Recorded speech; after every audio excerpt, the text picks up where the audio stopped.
Good morning, everyone. I'm Andrea Mendez-Brutia, the Director of Community Engagement for the Hispanic Collaborative. Thank you for joining us today as we kick off the 2021 Bank Roadshow meetings. For those who may be new, the purpose of the monthly Bank Roadshow is to support Milwaukee's banking, financial, and frontline entrepreneur support community with in-depth information on the entrepreneurial ecosystem programs and services in order to strengthen our community's existing and budding entrepreneurs. We're excited to have Nelson Soler, President and CEO of the Latino Chamber of Commerce of Southeastern Wisconsin, joining us this morning. He'll be sharing a presentation on the Chamber, and then we'll open it up to some Q&A. Nelson, go ahead. Well, thank you again for the opportunity of being here today. I'm glad to see some familiar faces. I see Bill and Chris, who have partnered with us through this process of relief and recovery during COVID. So today I'm going to cover 4 basic items, basically the mission of the Chamber, primary program and services, mostly our initiatives, COVID-19 relief and recovery, and we will provide some information on how to continue to be in contact with us. So my name is Nelson Soler, and you're presented. I have a very diverse background.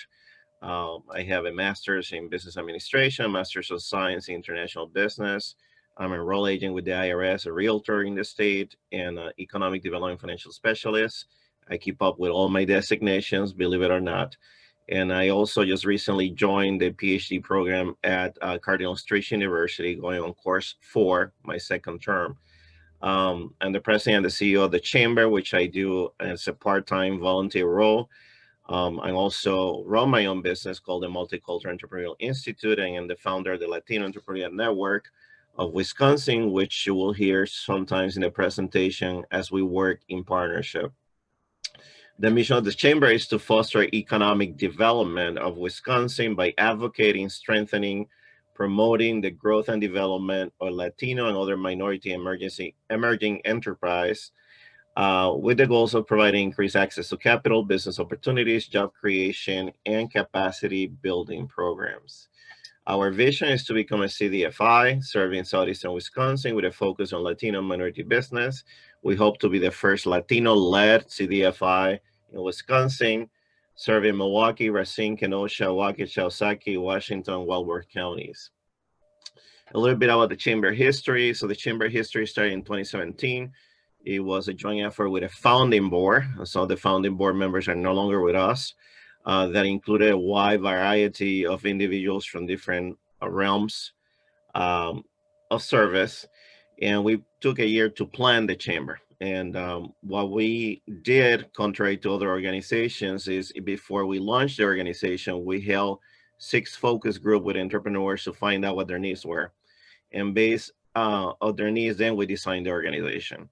The organization had a soft launch at the old warehouse. I don't know if you're familiar, some of you, with that place. And you can see in one of these pictures, our initial board member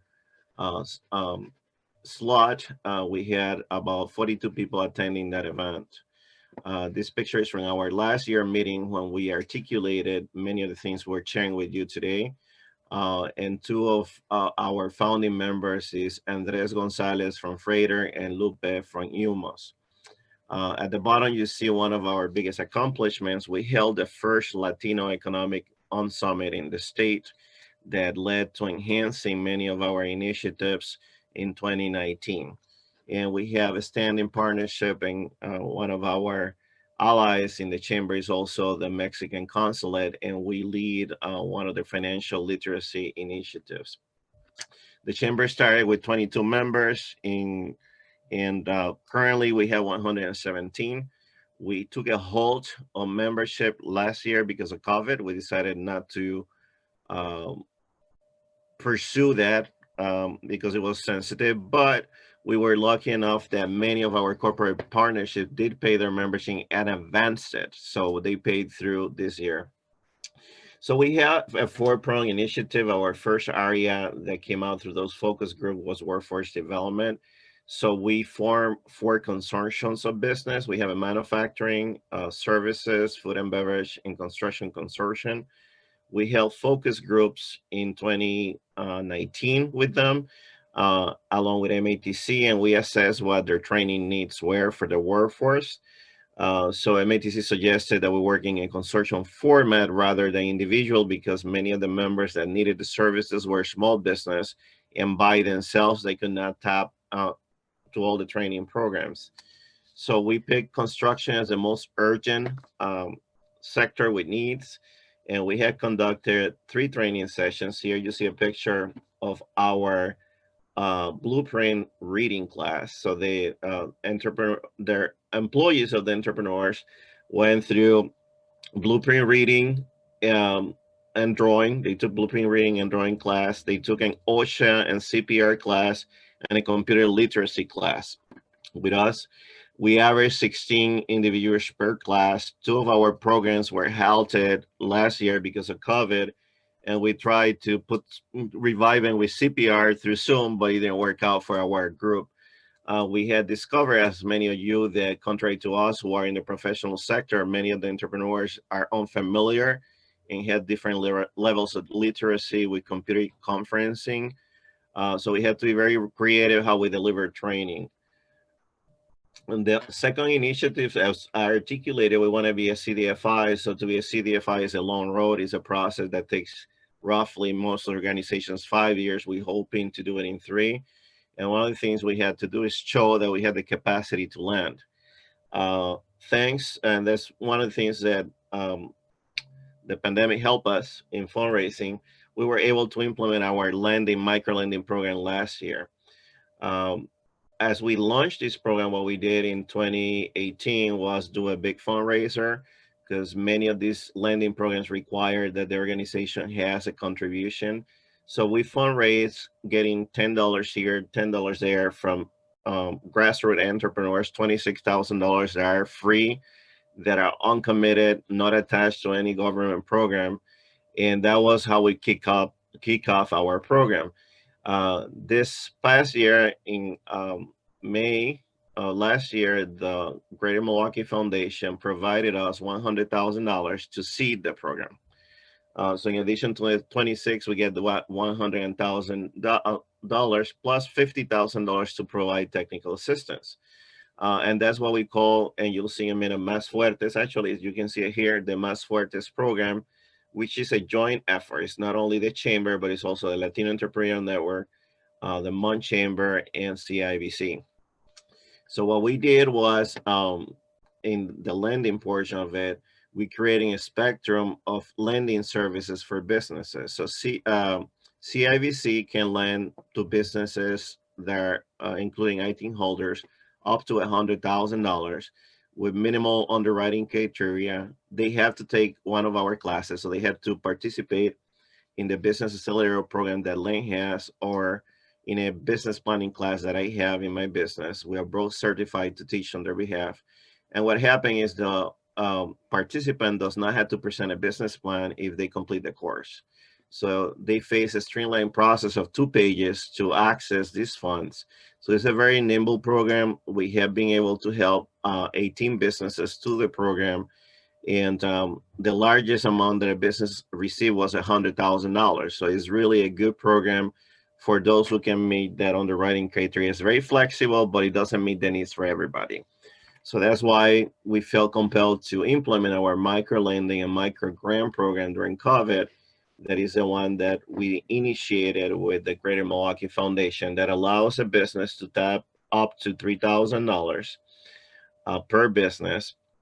And that $3,000 has some underwriting criteria. It has to be used for payroll or rent. So if they use it for payroll or rent, they get $1,500 back as a grant, and they only pay us $1,500. Thus far, of the loans we have issued, we have all full compliance with payments, so we haven't had any missed payments. So we're very comfortable that we're going to recycle a portion of the money, that once it's recycled through our system, is free of any attachment, free for us to set up other underwriting criteria. This program has deployed, as of yesterday, 83, and we have 7 applications pending through our verification process that we hope to approve before the end of the month. That program was a big milestone for us. We applied for the program on May 5th or so. We get approved in 7 days. and we deployed in 7 days, whereas many of the relief programs that I participated or was part of the committee took 60 days to deploy, which was really hard for the businesses that we were trying to help, that they couldn't access anything. Also, we have established formally, thanks God, this year, our revolving loan fund for capital equipment that will lend between 5,000 to 20,000 to business owners that are looking for capital to buy a piece of equipment, as stated. The program has been funded by the Milwaukee Economic Development Corporation, Wisconsin Economic Development Corporation, and North Shore Bank gave us the gap funding. So basically, we have right now 150,000 to deploy, plus 56,000 that we collected, plus the money that is coming through this recycling program as people pay their micro lending. So by the end of the year, we'll have about $200,000 to deploy. We are not going to wait till the end of the year to deploy them. We're going to start next quarter once we finish our underwriting with the 3 partners. We also have a strong partnership for since we started with the Mont Chamber of Commerce, so we do co-promote their lending programs, and we have been able to fit a lot of individuals in their lending programs. And then our training partner for the micro lending program is the Latino Entrepreneur Network. We also have a well-established technical assistance program. It has been in place for 3 years. Associated Bank is a partner, American Family is a partner, and so is North Shore Bank.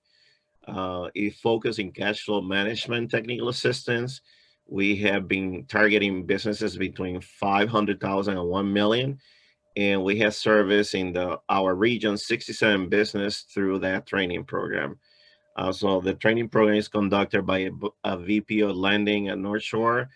It has 2 components. It has a training class, as you can see one of our cohorts sitting here in one of their offices, but it has a one-on-one component in which the lender analyzes their cash flow by looking at their tax returns and financial statements, and then provides customized tailored assistance.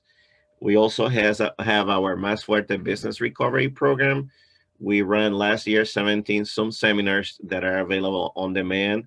And we did that. Associated Bank was a partner. We did personal financial issues was with Associated. Some of the commercial issues were done independently by the chamber or with the U.S. Bank.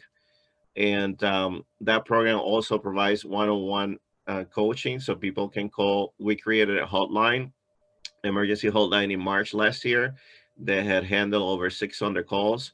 And through that hotline, we route people through our different programs. We also have provided technical assistance directly and continue to do on the payroll protection program. We have helped people fill out their applications, EIDL as well. We partner with the city of Milwaukee through the Restart program. We ran the Restart program 2.0 out of our office, helping people with applications, with technical assistance as they were uploading documents. Our office was receiving documents, processing documents. So it has been a good partnership. We also were one of the underwriters for the state emergency program that the governor implemented. And we have also technical assistance through that. And we also are a partner of LBAN with Stanford. We have been able to put 2 our businesses that we felt that were scalable. They had to be $1 million plus through the initiative, and we are very happy with the results. And then we have, along with LEN, CIBC, and WDC, a business accelerator that takes 15 businesses twice a year through an accelerator program for them to connect with financing. I'm not going to go through all this because I chair already, but we handle 675 calls through our hotline. We already assisted 253 businesses through the EMAC grants. We connected exactly 372 businesses with an actual resource. So somebody that call us, we pre-qualify them in our mind in terms of what they needed with PPP, with different CBOs. We put them there, got them in contact, and they got the funding. Many people that call, and I don't know how many of you in the banking industry has experiences, they have informal businesses where they cannot provide documentation that they have a business. So that's why you see a disparity between the number of calls versus the number of people that we could help, because they didn't have the documentation ready to be able to be qualified for any type of program.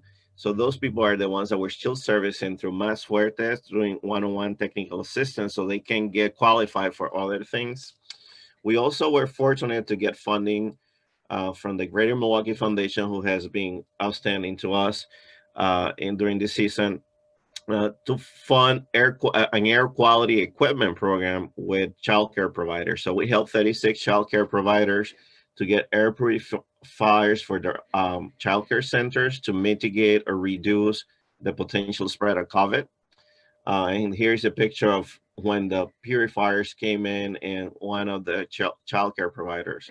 Also through, and I always start with names, Andrea, I know the Hispanic Collaborative is involved in Milwaukee Response is a program. Okay. So with Milwaukee Response, we get $19,000 to start up along with some funding from Associated Bank, our computer technology lab. So we physically have an office with 10 Chromebooks that people can come in and get trained. So Associated Bank gave us the seed funding to help us with the infrastructure, the systems, the internet, everything else that had to do with that equipment.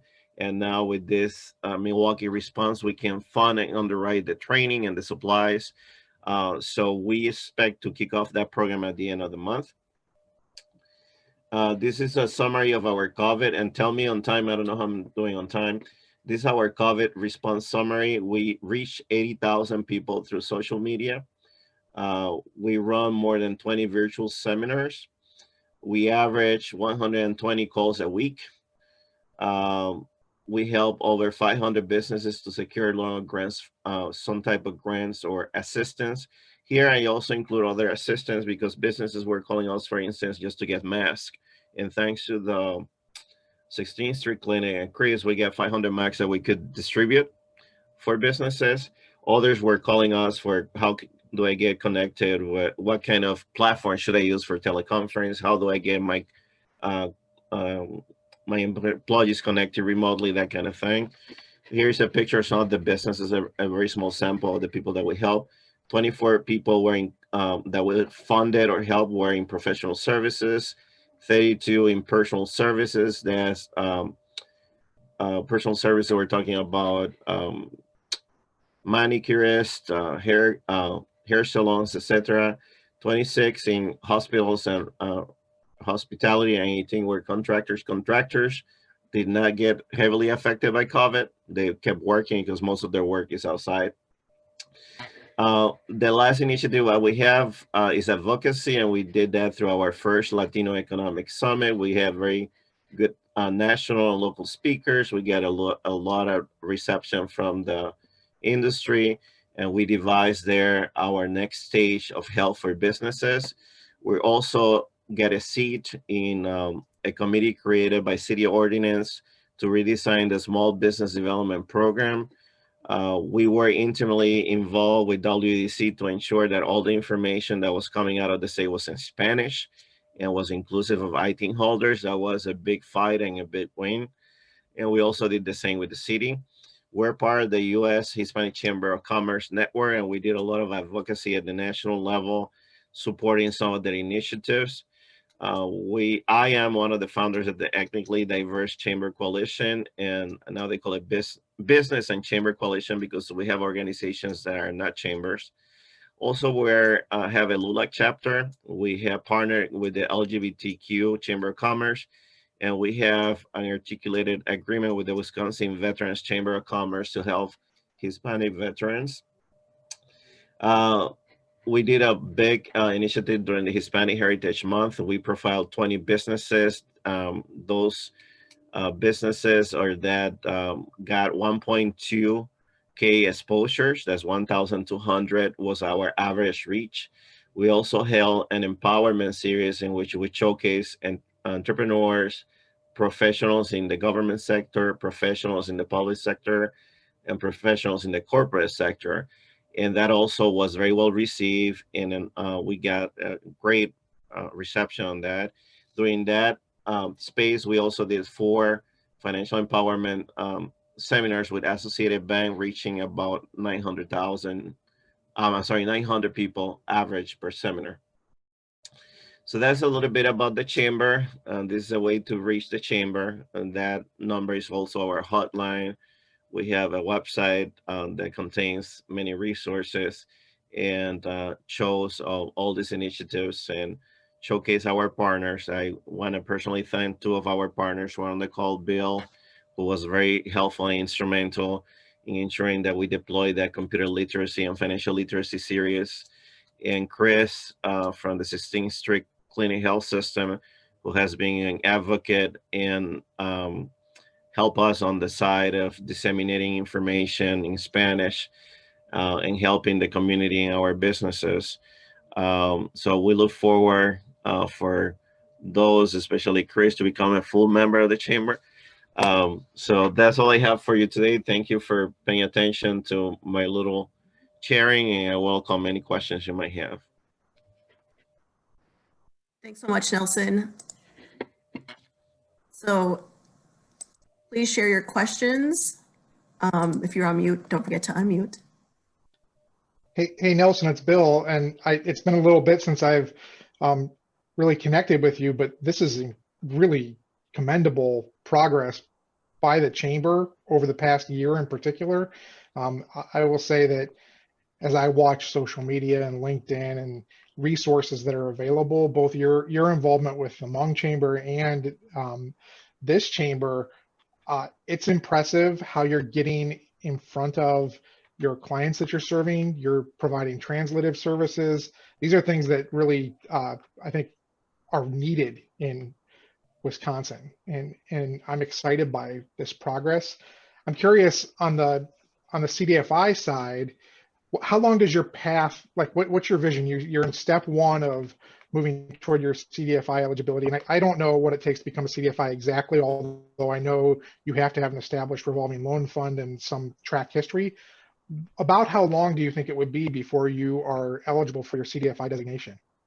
Typically, a CDFI designation, I went through a process with the Hmong Chamber because I was a board member, takes about 5 years. But in the Hmong Chamber case, there was a mistake made with the election of the organization at the beginning, so it delayed us about a year. But minimally, it will be 3 years. First, we got a grant to hire a consultant to help us from WDC. So first you had to show your ability to offer technical assistance. So we had 2 years of technical assistance, very well documented with all these businesses. So we had met that requirement of having that track. Second, you had to have an active revolving loan fund that has minimum 1 year history in which they can measure your contingency funds, how you manage it, how many bad fund loans you issue, you have underwriting criteria, and we launched that this year. And that was delayed. I don't know what your interactions are with WDC and MEDC, but WDC approved us in May last year to be a lender, and yet today we still haven't gotten the contract. So that delay us, okay? But MEDC was a little bit faster. We started with them in October, and they issued it already. So we had the MEDC already aligned, and so North Shore Bank. So we're waiting for WDC to formalize the document this month so we can formally ask people to apply. So that's really the delay in the process, not mostly our lack of desire, but the processes you got to go through. So our year will start now, so it will end next year. So we'll become eligible to apply for that cycle in 2022. We can apply now for the technical assistance cycle. They have a technical assistance grant that is $100,000. That basically helps you to set up your infrastructure. But we're fortunate enough that you and WIDA recognize the need of having a CDFI, and with the second grant you gave me for infrastructure and WIDA supplemented it, there's no chamber that has been able to secure the software for servicing loans on their first year. And we secured it before launching the loan fund. So we have the software to deploy the servicing. We prepaid 2 years of the software subscription. So we are well on the way. We have everything in place, but the government piece that we need to move forward. Hey, I'm gonna just make a quick suggestion because you've made so much progress. You might want to get in front of the CRA network of bankers from a support perspective to get others aware. I don't know, I can't speak to how aware all the other bankers are, but Dan Sweeney facilitates that over at PNC, but he could cultivate, I would just encourage you to try and get in front of that group because you might find some strong support from that whole network and the network of banks in Milwaukee in particular. Thank you.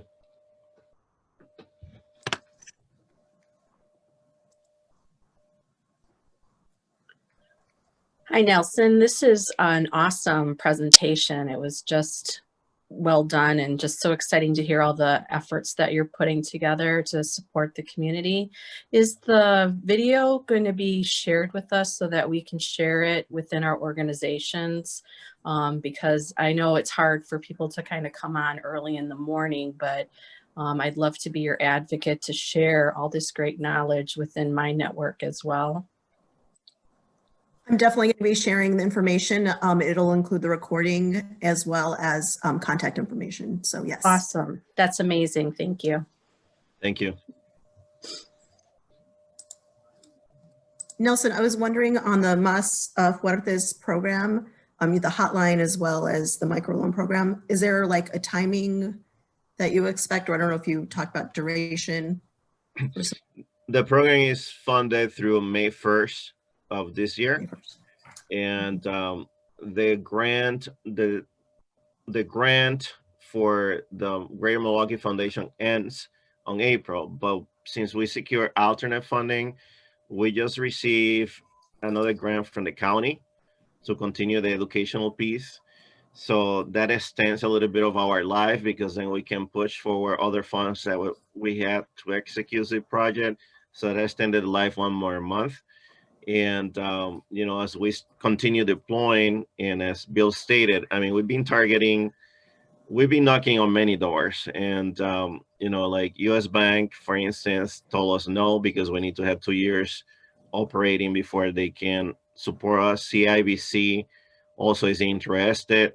I know that when we talked about Bill last year, there's a possibility with you as well at some level at one point. So there's interest. The other issue is that we're a 7-county chamber, so it cannot be only Milwaukee. We need to start thinking of the footprint that we need to help. So, you know, things will change and evolve, but we're well funded through May to continue executing technical assistance and to continue our microloan fund for anybody who needs it. Thank you. And then I also wondered, is there any feedback that you might have for the bankers that are present in terms of referrals, like how that process should work? Well, the process on the microlending side, we've been helping the desperate, basically, the ones that didn't qualify for anything. There's no restriction on citizenship to participate. And, you know, this is intended for somebody that needs a hand-holding because the technical assistant comes with the program.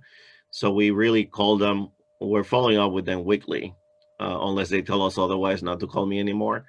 And we have been able to supplement what they need. Like, for instance, when Chris brought the mask to us, when we were dealing with this business, we started asking, do you have face coverings in your business? Some of them didn't. So we sent them some face coverings, and some of them didn't even have sanitizer. I had some extra in my business, so I started deploying sanitizer. So things like that have been all really supplemental and helpful in the process. Thank you. Any other questions for Nelson?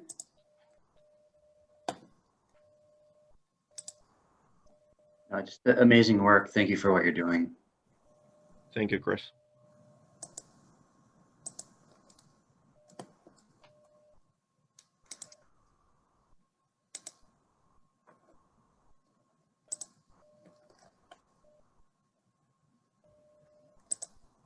I'll say, Andrea, thanks for continuing to champion these sharing opportunities for us. I'm just going to compliment Hispanic Collaborative and say you're helping me become more aware of resources in the community as a banker, And I love networking and sharing some of these resources. So I'm finding this to be a very valuable engagement. Thank you for that feedback. We're happy you're here, Bill.